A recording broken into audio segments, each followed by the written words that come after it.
Any normal football club would have folded. A stadium disaster that left supporters dead, a European Cup final lost, and the lineage of great coaches culled abruptly. 1985 was a formative year for Liverpool. They had been carried by the weight of the boot room through Shankly, Paisley and Fagan, and were now picking up the pieces of a near 30-year footballing odyssey. What next? This is the last of the boot room.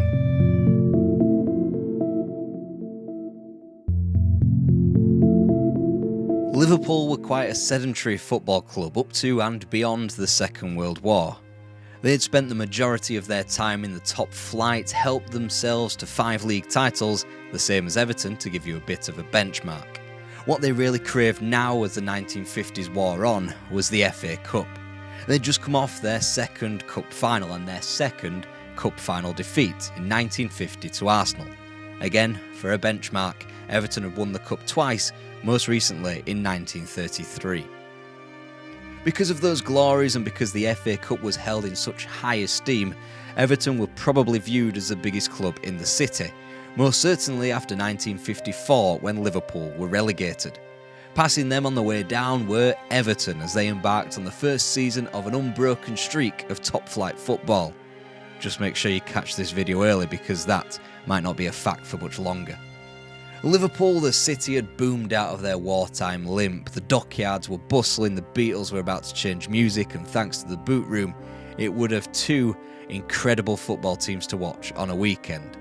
But what was the boot room? Simply put, a room, filled with football boots, where coaches would talk through football in between the copious amounts of tea. Philosophically, it was a way of playing football that was agreed upon by all coaching staff, from the top right down to the apprentice and reserve team coaches. Members were in place before December 1959, but it was only from this moment on that the boot room would come to mean something. 14 months before that, however, came the most important result in Liverpool's history. It wasn't a league glory or that long-awaited cup trophy, and certainly it wasn't a European run. It was a 5-0 thrashing given to them by Huddersfield Town in the second division. The man in the Huddersfield dugout that afternoon, Bill Shankly. Liverpool Football Club would never be the same again.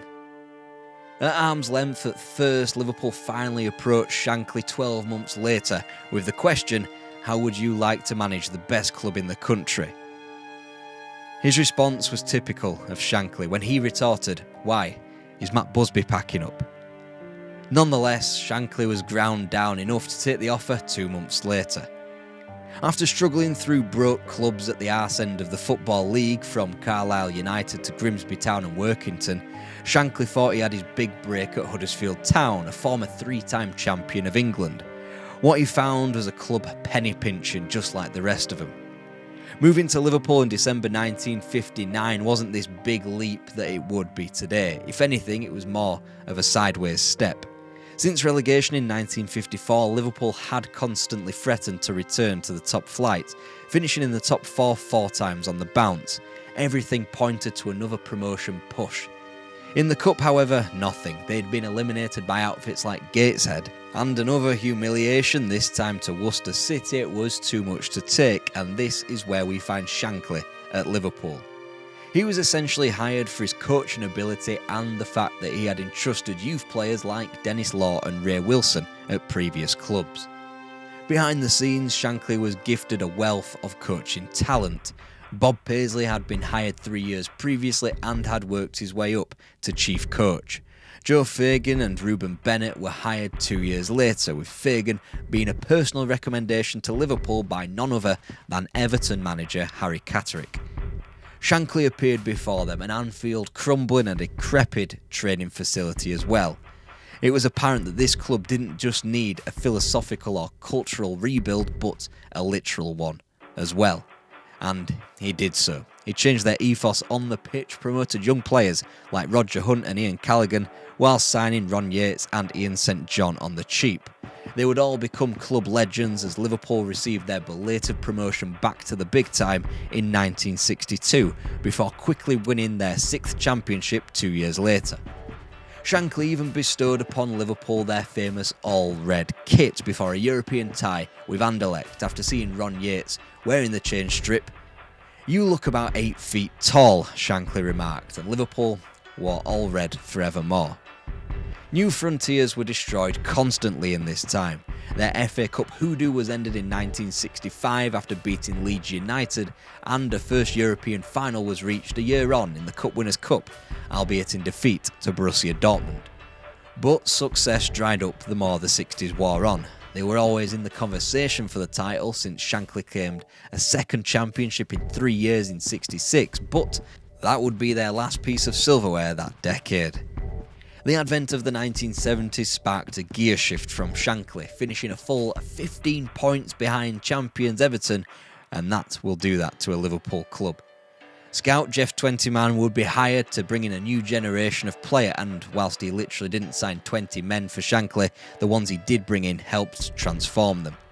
Steve Highway and Jimmy Case, over 600 league appearances, 5 European Cups and 9 league titles between them for Liverpool, were signed for buttons from Skelmersdale and South Liverpool. Meanwhile, John Toshak and Kevin Keegan were brought in quick succession and developed a league-winning partnership by 1973. Europe was finally cracked that year too, when Kevin Keegan's diving header helped seal a win over Borussia Mönchengladbach in the UEFA Cup final. It ended 6 years without a trophy, but much more pertinent things happened to Liverpool in 73. First, they retooled the boot room. Joe Fagan was promoted to the first team as coach, Bob Paisley was now officially the assistant, whilst Ronnie Moran joined as head of reserves. But it was events on the pitch that also changed the boot room's outlook. Winning the league in 73 meant another run at the European Cup and a second round tie with Red Star Belgrade that changed everything. Again, it was another loss as the Yugoslavian outfit taught Liverpool footballing lessons, winning 2-1 in both Belgrade and in front of the Kop. Their patient possession football, dripping with more technique than any English team could provide, struck a chord with Shankly. Liverpool needed to play like this. They needed to get savvier on the continent. And they did, but Shankly wouldn't be around to witness it. He'd retire after he captured the club's second FA Cup in a 3-0 demolition of Newcastle United. The perfect performance to end things on, but at completely the wrong time. Liverpool was stunned, especially when the first season without Shankly came and went without a trophy. But the club trusted Shankly's successor because he wasn't really a successor at all. It was a mere continuation of the club's philosophy from an insider. Bob Paisley. That first trophyless season would be the only one Liverpool fans had to endure throughout Paisley's entirety as club manager. The league followed another UEFA Cup triumph, which followed the club's first ever European Cup final. The match would be played against Gladbach in Rome, a city Paisley had visited before. My first glimpse of Rome in 1944 was through the dusty windscreen of an army truck. My second visit was rather different. 3-1 winners, there was no looking back for Liverpool. Even when they sold Kevin Keegan, they replaced him quickly with a certain Kenny Dalglish, before gathering a Scottish backbone in the club via Alan Hansen and Graham Souness. By the 1978 European Cup final triumph over Club Brugge, only Ray Clements, Phil Thompson and Emlyn Hughes could say they had played in that match and Shankly's farewell FA Cup triumph 4 years previous. So Liverpool had conquered Europe. What next? To do it again, of course. Alan Kennedy's late winner against Real Madrid sealed the Big Ear Trophy in 1981, and penalties against Roma 3 years later made Liverpool one of the kings of Europe. Paisley wasn't occupying the dugout by then, however. Yet the boot room continued through Joe Fagan, a man who had been at the club since 1939. He wasn't thought of as managerial material, but the entire club got behind him, and Graham Souness called the transfer's power as smooth as you'd expect. Under Fagan, Liverpool won the League Cup and a European Cup in 2 seasons. The second season, unfortunately, would be more renowned for what the team on the wrong side of Stanley Park were doing. Everton were back, and under Howard Kendall had claimed their first title in 15 years and paired it off with their own European success, the Cup Winners' Cup. Luckily for the Reds, Liverpool had their own European final to play in against Juventus at Heysel. Joe Fagan had already decided he was about to step down as manager, but first, the chance to leave on the highest note possible. It turned out to be the worst possible way to end a career, and not because Liverpool lost the final 1-0, but because of the sheer tragedy of 39 Juventus supporters losing their lives in a crush before the game. The football didn't matter, the world may as well have been over, and the boot room was officially no more.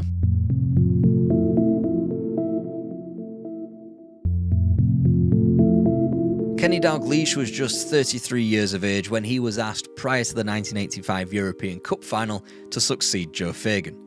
It blew a hole straight through the club. The new manager didn't deem himself worthy or clever enough to even enter the boot room, and he wasn't endearing himself to players such as Phil Neal, who believed he should have taken over instead. Especially so when Dalglish stripped him of his captaincy and kick-started his exit out of the club. The club should have been in relative freefall, but let me repeat what I said at the start. This is not a normal football club. Alan Hansen was quickly installed as captain, Steve Nicol replaced Neil, and what could have been a rocky start was now a club huddling around their manager and stepping out into a new era, grinning from ear to ear.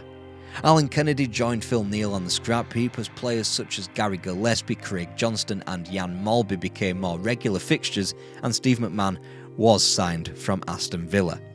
It was an okay start to the season, but a horrific Christmas period spelled disaster. A 2-0 defeat to Everton in the derby on February the 22nd had Liverpool a massive 8 points behind the champions, with 11 matches to play. Then the Kop roared Liverpool to the title. 31 points from an available 33 clinched it. On April the 12th, a Ronnie Whelan hat-trick helped thrash Coventry City and take the Reds top, before Kenny Dalglish became more and more influential on the pitch. The player-coach scored in a crucial win at the Hawthorns before another unlikely hat-trick scorer, defender Gary Gillespie, sunk already relegated Birmingham City before the title was finally won at Chelsea on the final day. The goalscorer, fittingly, was Dalglish. The man who had taken the club over in extreme circumstances was the one who stepped into the firing line and dragged the club over the line, and not for the last time either. The season wasn't even nearly over, as Liverpool still had a Wembley date with Everton in the FA Cup final. After squeaking through against Watford and Southampton, suddenly Liverpool found themselves swimming against the tide in the National Stadium. Gary Lineker opened the scoring and Everton dominated the first hour, until Ian Rush scored his customary Derby Day goal to stage a 3-1 fightback. As first seasons in management go, a domestic double wasn't half bad. Not even Shankly or Paisley had achieved that. It remains the only league and FA Cup double Liverpool have ever won. In football though, you have to keep moving, and behind the scenes Dalglish was imbued with enough confidence to make big backstage changes in the summer of '86. After all, he had enough time to think about it since he was snubbed by Alex Ferguson for a place in the Scottish World Cup squad. Jeff Twentyman was removed, which only fanned the flames that Dalglish was attempting to dismantle the boot room, but the Scot marched on. Former players were put in charge of the club in Phil Thompson, reserves, and Ron Yates, scouting. Dalglish had an enormous on-pitch influence in capturing the League and Cup double of '86, but he knew he couldn't keep saving the club's skin on that side of the white line. Therefore, recruitment was ramped up with Steve Staunton, Barry Venison and John Aldridge. Liverpool were overwhelming favourites for the league again. Everton had sold Gary Lineker to Barcelona, and both Manchester United and Tottenham Hotspur were weaker than the prior season. But football isn't always that easy. Dalglish's side were dumped out of the FA Cup by Luton Town after 2 replays in the third round, and despite being favourites, lost in the League Cup final against Arsenal. It was just as the Reds had hit their stride as well. They had ended 1986 a staggering 7 points behind Arsenal, having lost 6 league games, but would drop just 4 points from the subsequent 12 fixtures. By March 18th, the league looked to be all but sewn up, thanks to an Ian Rush double against QPR, which put Liverpool 9 ahead of Everton. But then came the collapse. Spurs, Wimbledon, Norwich, Man United, Coventry all took 3 points off Dalglish's team in the space of 7 games. They went the campaign trophyless. Well, unless you count the FA's super weird Super Cup to make up for the fact that English clubs couldn't play in Europe. Of course that didn't matter, and Dalglish had some serious thinking to do in the middle part of 1987. and that thinking produced quite possibly the greatest Liverpool team of all time. Well, with that crushing asterisk that they weren't able to play in Europe, so they cannot be judged alongside teams created by the boot room legends of the past or modern day managerial heroes. It was only natural for the season's previews to point to resurgent clubs like Arsenal, Manchester United, Tottenham and even FA Cup holders Coventry City. Even Everton had the afterglow of optimism despite Howard Kendall's move to Athletic Club. Also, with Dalglish now only trotting out for cameo appearances and, more importantly, Ian Rush flogged to Juventus, where was the cause for Copite optimism? Not many would have seen the sheer impact of John Barnes and Peter Beardsley, as well as the promotion to main goalscorer of John Aldridge. Added to the ranks were Ray Hooton as players like Jan Molby, Ronnie Whelan and Bruce Grobbelaar flourished. However, there might not have been a more influential player, at least in the earlier part of the season, than Steve Nicol. He was the one grabbing the winner on the opening day at Highbury, scoring twice at Coventry and banging in a hat-trick for Christ's sake at Newcastle, all within the first weeks of the season, all giant landmarks that this Liverpool team weren't fucking about. A potential loss in rhythm not playing in front of the Kop in the first few weeks of the season because of a burst sewer in the ground didn't upset the club at all. They didn't lose a league game until March and went unbeaten at Anfield all season in the league. In fact, after a 4-0 pacing of QPR in mid-October, Liverpool surged to the top and never let go. The fairy tale of an unbeaten season had transformed from a whisper to a shout by March the 20th ahead of a Merseyside derby against Everton. Everton, of course, came along and ruined it all with a 1-0 win, but it didn't impact the mood all that much. The club lost their second game 2 weeks later away at Nottingham Forest, but got their revenge 11 days later back at Anfield with the landmark performance of the season. 5-0, Brian Clough's side were crushed as a Peter Beardsley winner 21 days later at home to Spurs confirmed title number 17. The season, though, was by no means over as Liverpool waltzed to the FA Cup by not conceding a goal in trips to Villa Park, Goodison and Main Road. They dispatched of Nottingham Forest, which left First Division minnows Wimbledon in the final. According to the Independent, Liverpool had to win for the sake of English football, and surely they would.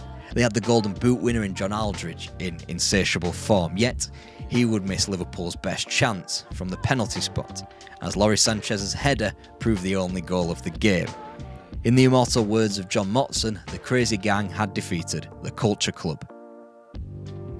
A sour note to end the season, but this new-look Liverpool would surely rule for the foreseeable, especially now that Ian Rush was back after his Turin sojourn with Juventus. But their rivals too had strengthened. Mark Hughes was back at United, Spurs had acquired Paul Gascoigne and Everton got hold of Tony Cottee. John Aldridge smashed in a hat-trick on the opening day. Manchester United were beaten 1-0 for their first Anfield defeat in nearly a decade, but the partnership of Rush and Aldridge wasn't really clicking and Alan Hansen's injury would keep him out for the majority of the season. But when talking about the 1988-89 season, football pales into insignificance really. The League Cup exit to West Ham, the New Year's Day loss at Old Trafford, and under fire Kenny Dalglish striking a tune out of Jan Molby in defence and Steve Nicol in midfield.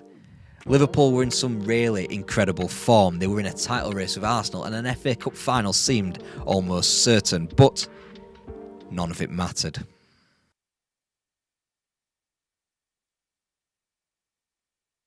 April the 15th, 1989.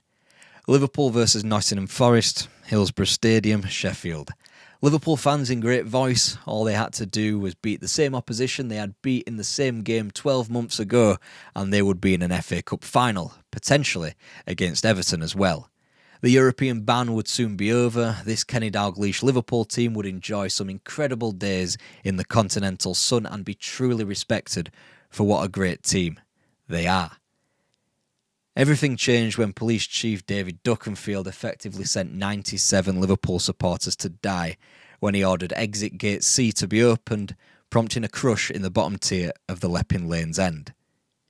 Immediately, it was apparent whose fault it was and was detailed in the influential Taylor report, which primarily recommended improved safety measures such as all-seater stadia, but also concluded that policing broke down and the main reason for the Hillsborough disaster was the failure of police control. Despite that, it would take well over 20 years for Liverpool supporters to be officially exonerated after an institutionalised cover-up by politicians and police officers that hid behind poisonous headlines in a garbage red-top tabloid. Of course, the entire season was thrown into doubt, but after consulting the bereaved families, Liverpool would return to the pitch for a competitive fixture on May the 3rd, with the climax of their season pushed back to the 26th. Their first opponents back were, fittingly, Everton at Goodison Park, which, even more fittingly, ended in a 0-0 truce. It would be Liverpool's only drop points ahead of the final day at home to Arsenal, which had quickly become a cup final in of itself. Nottingham Forest were finally defeated in the rescheduled semi-final at Old Trafford as Everton had beaten Norwich City 1-0. Wembley was appropriately Merseyside for another afternoon. They'd played each other in big Wembley finals before, the 1984 League Cup, the 1986 FA Cup for example, but this naturally was very different. The national anthem was drowned out by chants of Merseyside as blue and red sat next to each other and blue scarves joined the red ones during the rendition of You'll Never Walk Alone. What followed was 2 hours that did the perished supporters justice. A Merseyside derby for the ages, taken to extra time by a belligerent Everton and won after time by, who else? Ian Rush. Kenny Dalglish said, "This has meant more than any other trophy I've been involved in." 6 days later, only 44 nights after Hillsborough, the biggest game in English football history was played under the biggest weight of any football in history. Arsenal travelled to Anfield in a battle of first versus second to conclude the 101st season of the English Football League. Liverpool's beating of West Ham was so severe that Arsenal needed to win by 2 clear goals. And it's here where I'll attempt to construct the mountain that sat in front of Arsenal that day. 1. Arsenal hadn't won at Anfield since November 1974. 2. Arsenal were 16-1 to win 2-0. 3. Liverpool hadn't lost at home since December. 4.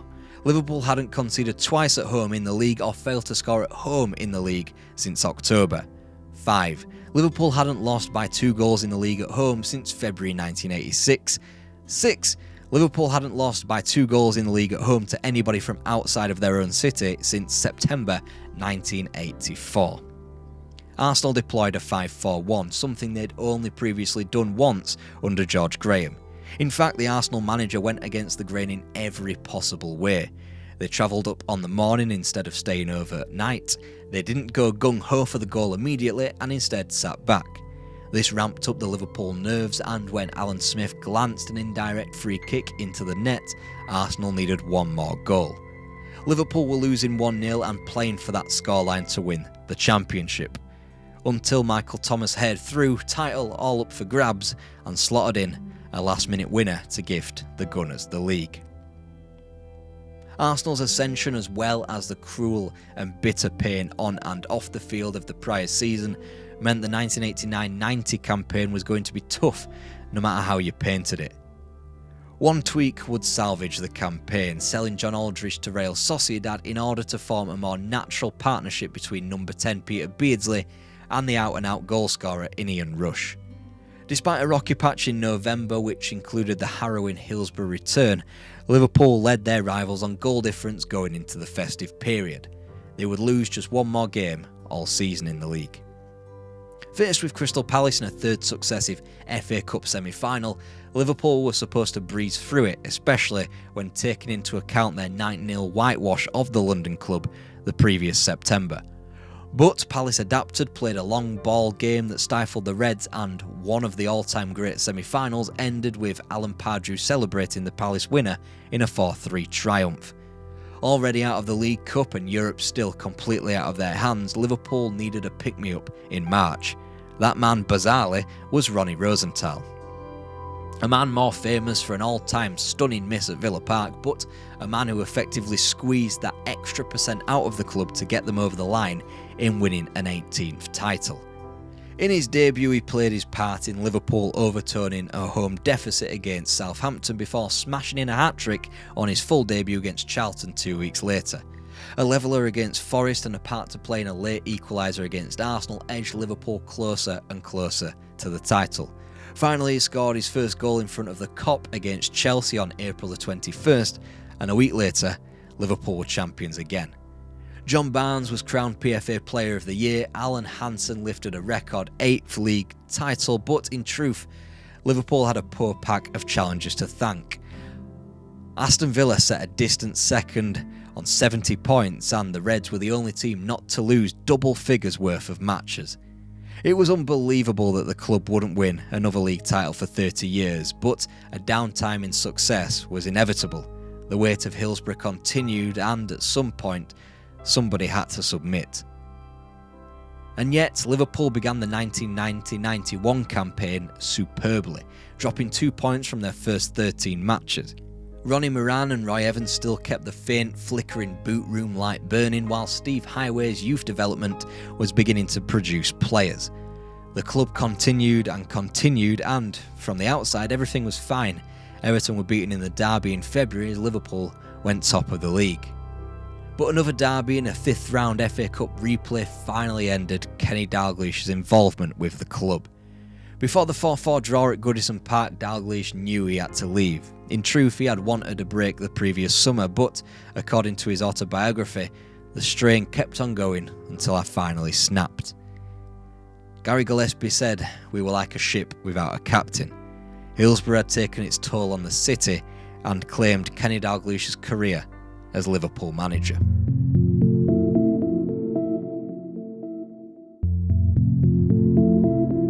Liverpool had won things before, okay, but it wasn't until 1959 when the club was built on firm foundations. Bill Shankly created Liverpool Football Club, and the almost unbroken period of dominance from the mid-60s to 1991 will never be recreated in English football. The sport in this country has seen figures and clubs as highly regarded as Sir Matt Busby and Sir Alex Ferguson at Manchester United, Arsene Wenger at Arsenal, and Brian Clough at Nottingham Forest perish after their long reigns end. Liverpool, though, just kept ticking over. 15 years of Shankly foundations, 9 years of Paisley success, and 2 years of Fagan continuity meant Liverpool were a multi-generational force. The era of Kenny Dalglish, new and fresh in many ways behind the scenes, was all set to be going the same way. Dalglish's Liverpool created some of the best teams not only in Liverpool's history but in English football history. Yet the ban exacted on English clubs in Europe meant there is no longer a fair yardstick to rank them. They went toe-to-toe with great teams such as Howard Kendall's Everton and George Graham's Arsenal and consistently beat them, but had no tests on the continent to speak of.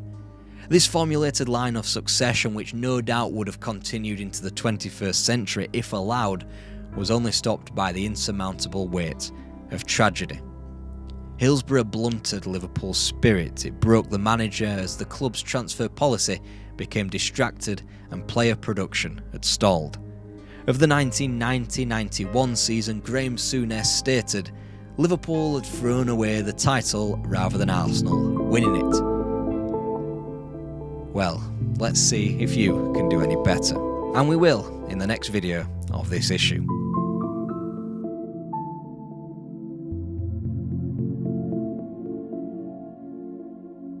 Hop over the North Sea with me and to the other two great European teams we've already covered in issue 3, Louis van Gaal's Ajax and their total footballing predecessors.